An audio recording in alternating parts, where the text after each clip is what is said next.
All right, welcome back, everybody. Another episode of Orbital. Tonight we are recording right after Game 2. Rourke and I just finished watching it, so we're going to go ahead and give our thoughts. Lakers take a commanding 2-0 lead for the first time in LeBron's finals career. Rourke, first off, that's pretty surprising to hear that LeBron, over 10 finals, has only taken a 2-0 lead one time. What are your immediate takeaways after watching Game 2?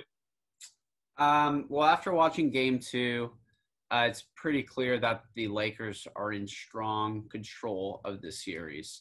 If you watched our finals preview, I talked about how I thought the Heat had a real shot of winning the finals, or at least pushing the Lakers to six, or I really thought they could push them to 7 games and potentially win. You were a little more confident in your Lakers. Obviously, the Heat, you're a huge fan of the Heat too, and you were a little more confident in the Lakers being able to push them, beat them in 5 or 6. Now it's looking like 5 games best case scenario for the Heat. I'm obviously pulling for them to try to, steal a couple games here, make it an interesting finals. But like you said, the Lakers took a commanding 2-0 lead. They've been shooting the ball extremely well, the whole team from three. Obviously, LeBron and AD had great game one and game two, especially game two, both of them very, very efficient. I think that the Heat still have a chance to win a couple games. I don't know. What did you see from the Heat and the Lakers here in the first couple games? What stood out to you?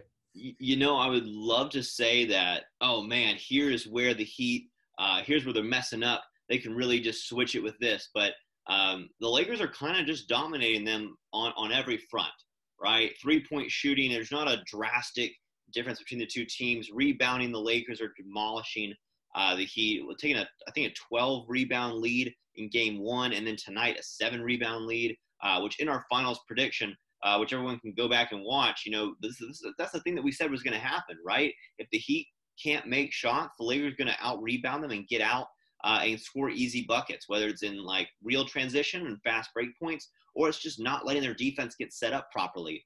If the Heat don't win the rebounding battle, they don't win games against this Lakers team by any means. And so, and even the free throws, right? Getting to the line, Lakers demolished them in game one. Heat making a great adjustment tonight in game two and getting to the line a lot more. Jimmy Butler specifically doing that a lot better this game, getting the line 13 times. And the Heat actually shoot more free throws than the Lakers tonight. Lakers need to make that improvement. But I don't really see one area of opportunity. It's kind of like the Heat just need to play better overall. And of course, you're missing key players in Goran and Bam tonight, which actually led to a higher 3-point percentage by the Heat, because they've got Myers Leonard and they've got Kelly Olynyk out there who can stretch the floor a little bit better than Bam can in terms of shooting threes. But it just kind of looks like a wrap. Are you seeing any area of opportunity for the Heat to take a game here or there? Well, I still think they can win a game, maybe 2 max. But like you said, without Bam, without Gorn, arguably, they're two – I don't want to say they're 2 best players because obviously Jimmy Butler, but, 2 of their best 3 players for that team. They're the most impactful players.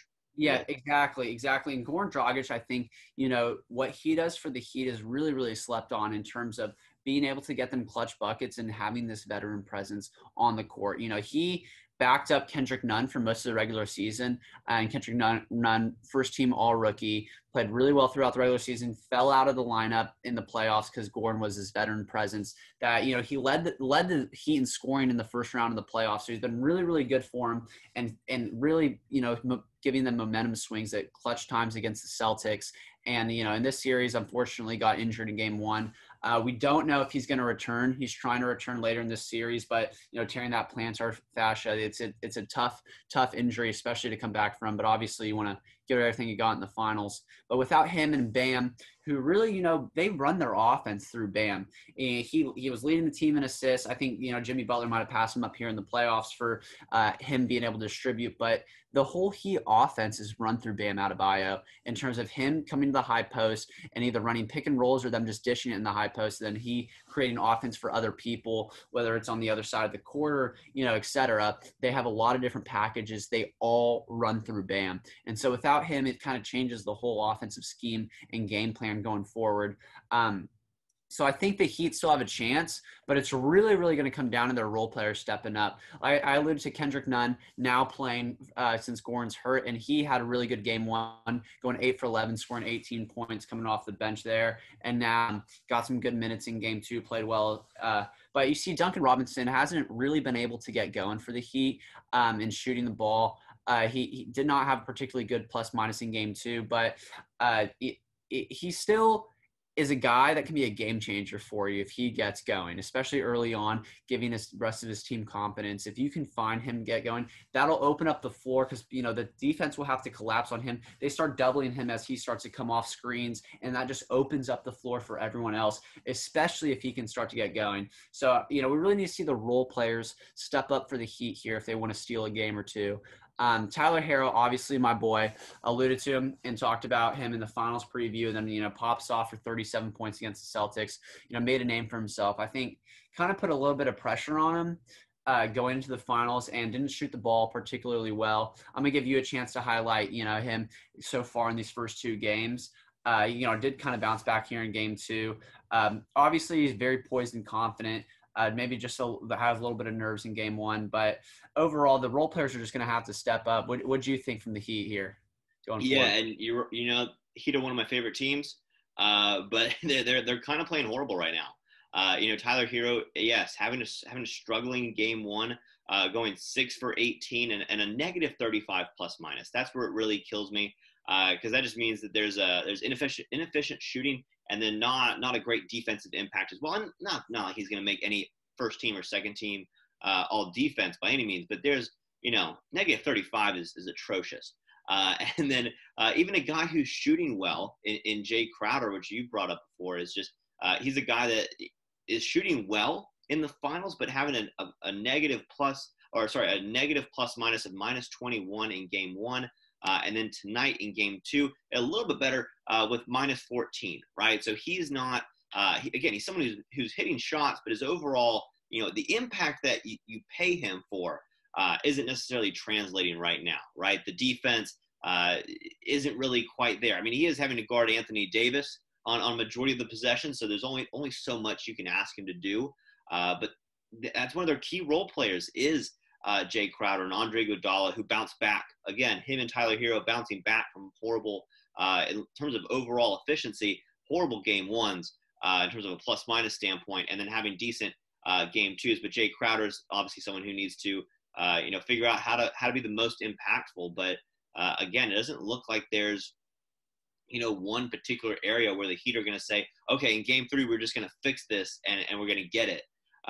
It's looking like it's just going to come down to, like I said, like we said in our finals preview, the whole Heat have to play well versus the Lakers. Not everyone has to play amazing for them to beat the Heat game in, game out. Now, Rourke, I will ask you, because you predicted this series to go, 6 or 7 games. Are you still thinking the Heat have a chance to drag this series out, or is this done in 4 and 5? Yeah, unfortunately, given the significant injury blows to the Heat and Bam and Goran, I really think the Lakers are now in a more commanding spot. I don't want to take away anything from what the Lakers are doing. They've been shooting the ball extremely well. I'm not just talking about LeBron and AD in game one and game two, but the whole team from 3-point range. KCP gave them some good stuff. Rondo's playing well. And obviously you got your boy Caruso putting in some good work, and just overall the team is shooting very, very well from three. Danny Green had a good 3-point shooting, really breaking down the Heat zone that they've been playing. And this Heat zone worked very well against Boston, but you can just see the shooting from the Lakers is too dominant, and it just blows nails into the coffin every time they hit these big threes, or as soon as the Heat mess up once, it's a guaranteed bucket in transition for the Lakers. They're just by far the best team in transition. You can't give them those easy buckets. So unfortunately, I think without this veteran presence that you got from Goran and, their main source of offense through Bam, I don't think the Heat have a real chance to win the series. Maybe, Bam and Goran aren't officially ruled out for the rest of the series, but even if they come back, I don't think they're going to be 100%.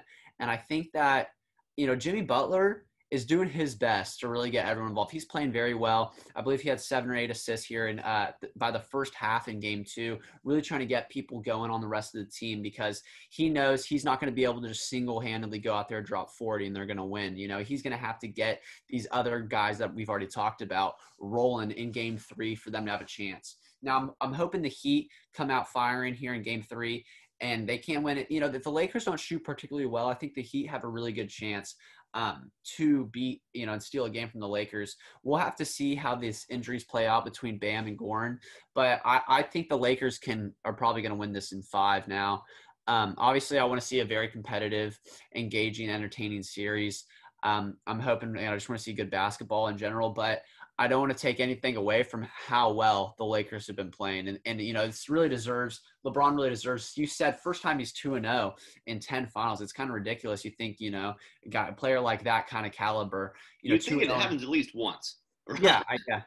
Yeah, but that just shows you, you know, when you're going up, you know, against the Spurs dynasty and then you go up against the Warriors dynasty, you know, it's rough to win championships here. And so I'm kind of happy for him and him getting a good chance here to beat the Heat. Obviously played for him and won his first couple titles there. So I think that the Lakers probably have this one safe and sound. Obviously, they have to still play very well, which AD and LeBron have been doing. So I think that the Lakers probably 5 games for me if you had asked me if I was guessing this matchup. Yeah, I think for me, I said 5 in our finals preview. I might even downgrade to 4 at this point, especially if Bam and Goran don't, you know, aren't coming back until a game 4. If they miss game 3, if they miss game 3, I definitely think the Lakers take it again. And even if they come back in game 4, I would assume it's almost too far gone at that point. I think it's gonna be a clean sweep. I'm just gonna lock that one in for that. Yeah, we'll see. I think that one thing that could really, really, really help out the Heat is if they're able to get these role players to shoot the ball well. That's really, really the key. Because I know Jimmy Butler, you know what they're going to give him. I don't think they're going to – and they may have Bam for game 3. I don't think they're going to have Goran. But, you know, Kendrick Nunn, the Tyler Hero, Duncan Robinson, these guys really, really have to step up for them to have a chance here. And I'm hoping they steal game 3 just to, you know, make it a 1-2 series, make it a little more competitive. But I could definitely see it being a sweep too. But the Heat have been a great team all year and especially in the playoffs. So it's really kind of upsetting for me to see these injury blows get dealt to them because obviously most of, you know, people watching NBA fans would say, okay, Lakers got this finals, whatever. And then they're going to see it kind of unfold in that way, kind of see, you know, a commanding win, I think, for, you know, the Lakers and LeBron and AD. But I really think the Heat had a solid chance to not only compete, but to actually win the series. And it's kind of unfortunate now that this is how it kind of goes. You know, the NBA, this bubble is a different environment than a normal NBA season, but we see this, you know, in competitive sports that injuries take a toll on teams and they really play a factor. You saw it last year in the finals. The Warriors got that bug. You know, you saw it with the Cavs and LeBron, you know, the end of the bug. It just happens to teams, you know, every year players, especially when you go through a grinding season and then you get put in this tournament style bubble where you're playing every single other day.